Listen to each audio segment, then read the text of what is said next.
Hey guys, today I'm going to be showing you my Nordic deck profile. I like the Nordics because they can spam out their monsters really fast, and their monsters have a really high attack, and they're generally just good beaters. And they have cards that can supplement them to make them half-decent boss monsters. So without further ado, let's get into it. Okay, so first off, we're running 3 Vanitas of the Nordic Ascendant. I just really like this card. It's probably it's one of the materials I'll go into if I summon Gulvage. So that's really good.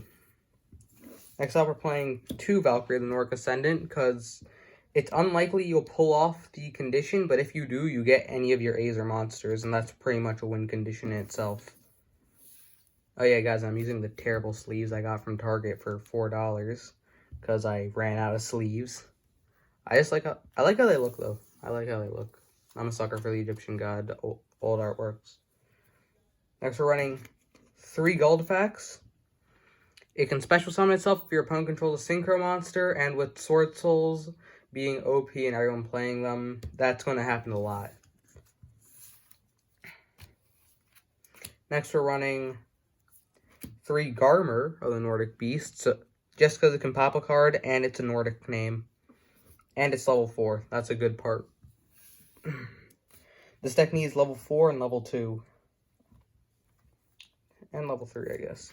Next, we're going to be running 3 Tangessner of the Nordic Beast. It's an alright card. It's an okay summon. It has a decent effect.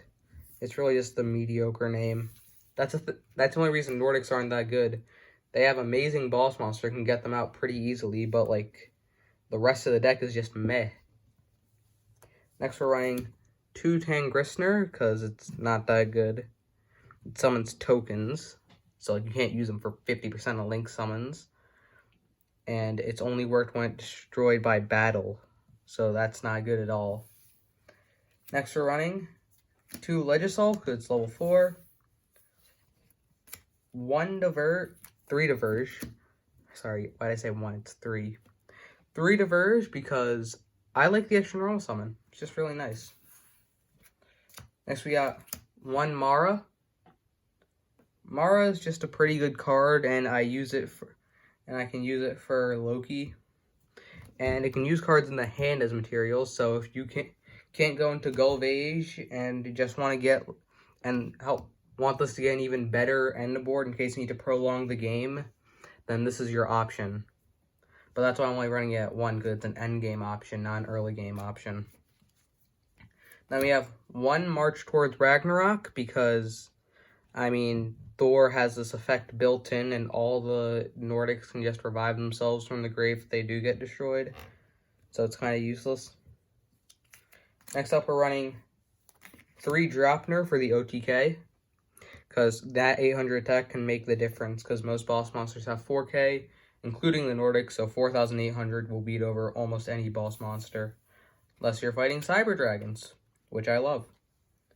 Then we're playing 2 Nordic Lights, because they prevent my Nordic monster from being destroyed by battle. Well, but it does nuke your Nordics on destruction, but only your Nordics. So if you have like some of the Synchro monsters in here aren't Nordics. So if you have some of those on the field, then they're safe. They just won't get any benefits. Then we're running 1 Terraforming to search out Nordic Lights, because let's be honest, it's a free. It goes card neutral and it searches out a card. So it thins your deck by 1. Then we're running 1 Moon Mirror Shield. Now what this card does is when a monster attacks another monster, you can raise the monster who's being attacked life points to be the same attack plus 100 of the attacking monster. So that's incredibly overpowered. This thing makes it so you can flatten any monster by battle.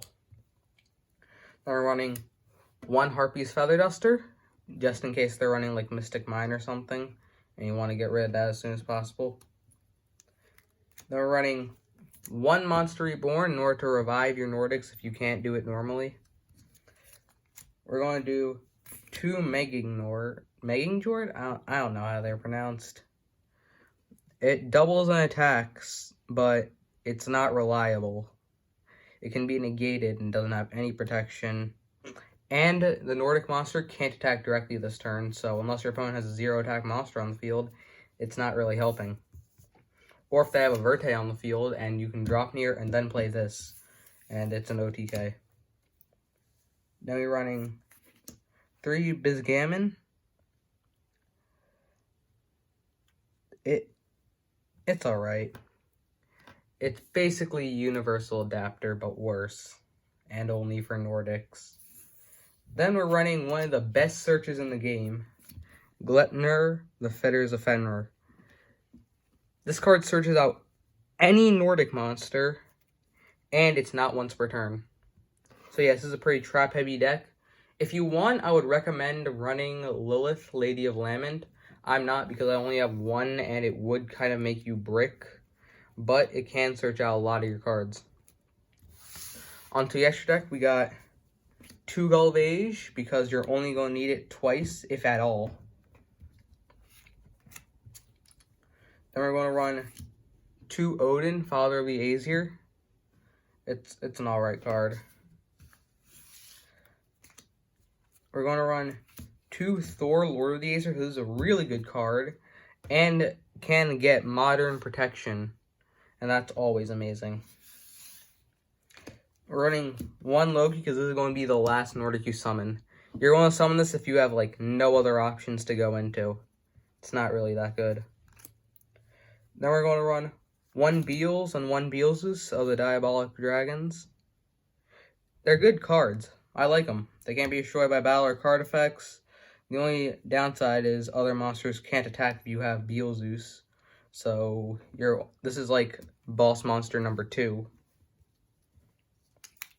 Next up, we're running 2 Coral Dragon, because any deck that runs Synchros should run at least 2 Coral Dragon. This card's insane.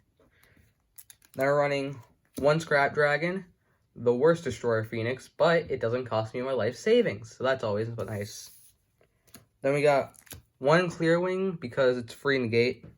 If you want, you could swap this out for Pentastag, because the Gulvage will clog a spot, and if you want to get rid of that, you can just link off the Gulvage into Pentastag and summon another Gulvage to the zone it points to for your second Gulvage.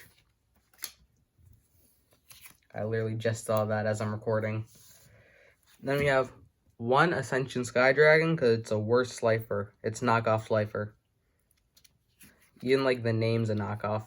Osiris the Heaven Dragon. Ascension Sky Dragon.